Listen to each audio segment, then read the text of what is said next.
అదే RTV app వార్తల్ని క్షణాల్లో చదివే అవకాశం ఉంటుంది. ఒక న్యూస్ పేపర్, ఒక టెలివిజన్ ఛానల్ మీ చేతుల్లో ఎప్పుడు ఉంటాయి. సర్వేంద్రియానం నయనం ప్రధానం అంటారు పెద్దలు. కంటికి సంబంధించినటువంటి అనేక సమస్యలతో చిన్న నుంచి వృద్ధుల వరకు ఇబ్బంది పడుతూనే ఉంటారు. ఎలాంటి జబ్బులు వస్తాయి, ఎలాంటి జాగ్రత్తలు తీసుకోవాలి, మనతో మాట్లాడడానికి డాక్టర్ విజయ్ దేశ్ముఖ్ ఉన్నారు. డాక్టర్ గారు నమస్తే. ముందుగా చాలా ఇబ్బంది అవుతున్నది టీవీ స్క్రీన్ చూడడం కావచ్చు, మొబైల్ వాచింగ్ కావచ్చు, ల్యాప్టాప్ ఇట్లాంటివన్నీ కూడా. వాళ్ళకి ఎలాంటి జబ్బులు వస్తాయి, ఏంటి అసలు ఎట్లాంటి జాగ్రత్తలు తీసుకోవాలి? ముఖ్యమండి ఫస్ట్ ఇప్పుడు ఏంటంటే ఇప్పుడు కంటి సమస్య అనేది చిన్న పిల్లల నుంచి పెద్దవారి వరకు అందరికీ రావచ్చండి సార్.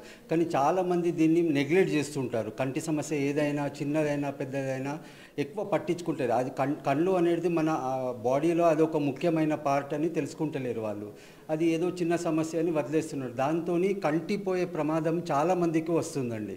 ఇప్పుడు ఇప్పుడు 9 నెలల కంటే ముందు పుట్టిన వాళ్ళకు కూడా వాళ్ళకు కంటి సమస్య ఆర్ఓపి అంటాం, రెటినోపతి ఆఫ్ ప్రీమాచ్యూరిటీ, వాళ్ళకు కళ్ళు పోతున్నాయి. దానివల్ల చాలా నెగ్లెక్ట్ చేస్తున్నారు. ఇప్పుడు చిన్న స్కూల్ గోయింగ్ పిల్లలు వాళ్ళకు దూరంది కనిపేది, వాళ్ళు లోపంతో వాళ్ళకు ఈ సమస్య వస్తున్నాయి. వాళ్ళు రెగ్యులర్గా ఒకసారి చెకప్ చేయించుకొని కళ్ళు ఏమైనా అద్దాలు ఏమైనా అవసరం ఉంటే వాడుకుంటే వాళ్ళకు ఎప్పటికీ ఉండిపోతుంది. దానికి ఎన్నో ట్రీట్మెంట్స్ ఉన్నాయి కానీ నెగ్లెక్ట్ చేస్తున్నారు ఇప్పుడు మన వాళ్ళు. దాని గురించి ఇప్పుడు చిన్నపిల్లల్లో ఇప్పుడు ముఖ్యం 4 మెయిన్ సమస్యలండి కంటి. ఒకటి అంటే ఇప్పుడు రిఫ్రాక్టివ్ ఎర్రర్, అంటే ఇప్పుడు అద్దాలు పరీక్ష చేయాలి. ఇంకొకటి క్యాటరాక్ట్, అది మెజారిటీ ఆఫ్ ద పేషెంట్స్కి ఓల్డ్ ఏజ్లో వస్తుంది. ఇంకొకటి డయాబెటిక్ రెటినోపతి. డయాబెటీస్ అనేది చాలా పెద్ద సమస్య అయింది మన భారతదేశంలో.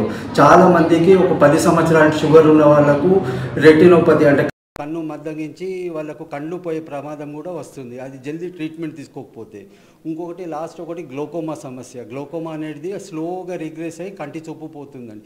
ఇవన్నిటికీ ట్రీట్మెంట్ ఉంది కానీ వాళ్ళు పట్టించుకోరు. అది అట్లనే ఉంటుందని షాప్లో తీసుకుపోయి డ్రాప్స్ వాడి వాళ్ళకు కళ్ళు పోయే ప్రమాదంలో వస్తుంది. అది రెగ్యులర్గా చెకప్ చేసుకొని దానికి చేస్తే చాలా మంచి, మనం ఇంత మంచి ప్రపంచంని చూడొచ్చు. అది ఎవరికైతే లేవో వాళ్ళకి లోటు వాళ్ళకి పడుతుంది. మనము అదొక్కటి జాగ్రత్తలు తీసుకుంటే చాలా మట్టుకు మనం దాని సమస్యను కాపాడచ్చండి. ఎస్పెషలీ మెయిన్ స్కూల్లో టీచర్స్ వాళ్ళు గమనించి వాళ్ళకు దూరం నుంచి బ్లాక్ బోర్డ్ కనిపించకపోతే ఇమీడియట్ పేరెంట్స్కి ఇన్ఫార్మ్ చేస్తే వాళ్ళు తీసుకొచ్చి మాకు చూపిస్తే వాళ్ళకు అద్దాలు ఏదైనా అవసరం ఉంటే వాళ్ళకి రాస్తాం. లేదు కాబట్టి అద్దాలే కాదు, వేరే ఎన్నో ప్రాబ్లమ్స్తో కూడా కావచ్చు వాళ్ళకు. అవన్నీ చెక్ చేసి వాళ్ళకి ఏది అవసరం ఉందో దాని ప్రకారం ట్రీట్మెంట్ ఇవ్వచ్చండి. ముఖ్యం వాళ్ళకి ఇప్పుడు ఈ ఫోన్లతోని టీవీ చూడటం వల్ల వాళ్ళకు మెయిన్ ఎఫెక్ట్ అవ్వడం. అక్కడ చాలామంది పిల్లలు ఇప్పుడు బయట పోయి ఆడటం ఆపేసి అందరు ఇంట్లో కూర్చొని టీవీ చూడడం. బయటకు వెళ్తే మనకు సూర్యుడి కిరణాలతో విటమిన్ డి, విటమిన్ ఏ ఇవన్నీ మనకు కొంచెం బాడీలో బిల్డ్ అయిపోయి మనకు అన్ని హెల్త్ ప్రాబ్లమ్స్ రాకుండా ఉంటుందండి. వాళ్ళు ఊకే అది మన ఫోన్లు చూడటం వల్ల కంటి పైన ఎఫెక్ట్ అయ్యి వాళ్ళకు చూపు అనేది తగ్గిపోతుంది. మెయిన్ ముఖ్యం ఇంకా పెద్దవాళ్ళు సాఫ్ట్వేర్స్ వాళ్ళు వాళ్ళకైతే రెగ్యులర్గా ల్యాప్టాప్స్, వాళ్ళకి కొన్ని చిట్కాలు ఉన్నాయి. వాళ్ళు మా దగ్గరకు వస్తే మేము ఫ్రీక్వెంట్గా బ్లింక్ చేయాలి, మధ్య బ్రేక్ ఇవ్వాలి, అవి చేసుకుంటా పోతే అన్ని పనులు చేసుకోవచ్చు. కానీ దానికి కొంచెం పాటిస్తే అది బెటర్ అండి.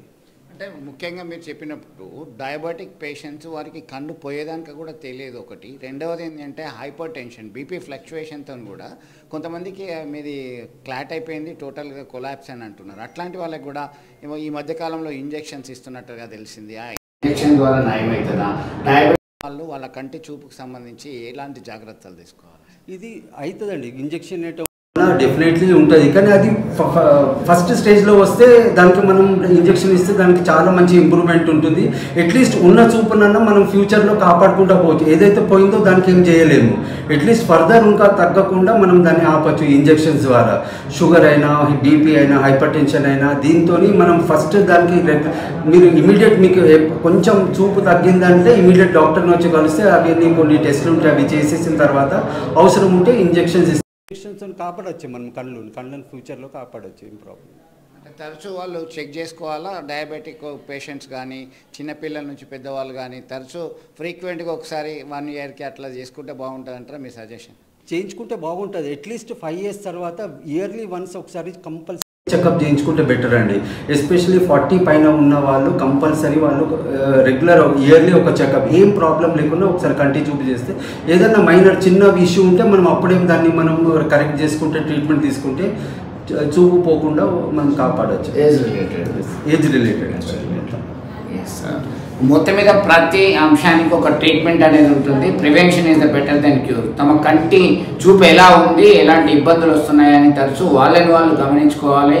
ఎలాంటి సమస్య ఉన్నా లేకున్నా కానీ ఫ్రీక్వెంట్గా చెక్ చేసుకుంటే వైద్యుల సలహా వాడితే వాళ్ళ మందులు కానీ అద్దాలు కానీ వాడినప్పుడు కంటి చూపు కోల్పోకుండా ఉండేటువంటి అవకాశాలు ఉన్నాయని చెప్పి సజెస్ట్ చేస్తున్నటువంటి పరిస్థితి.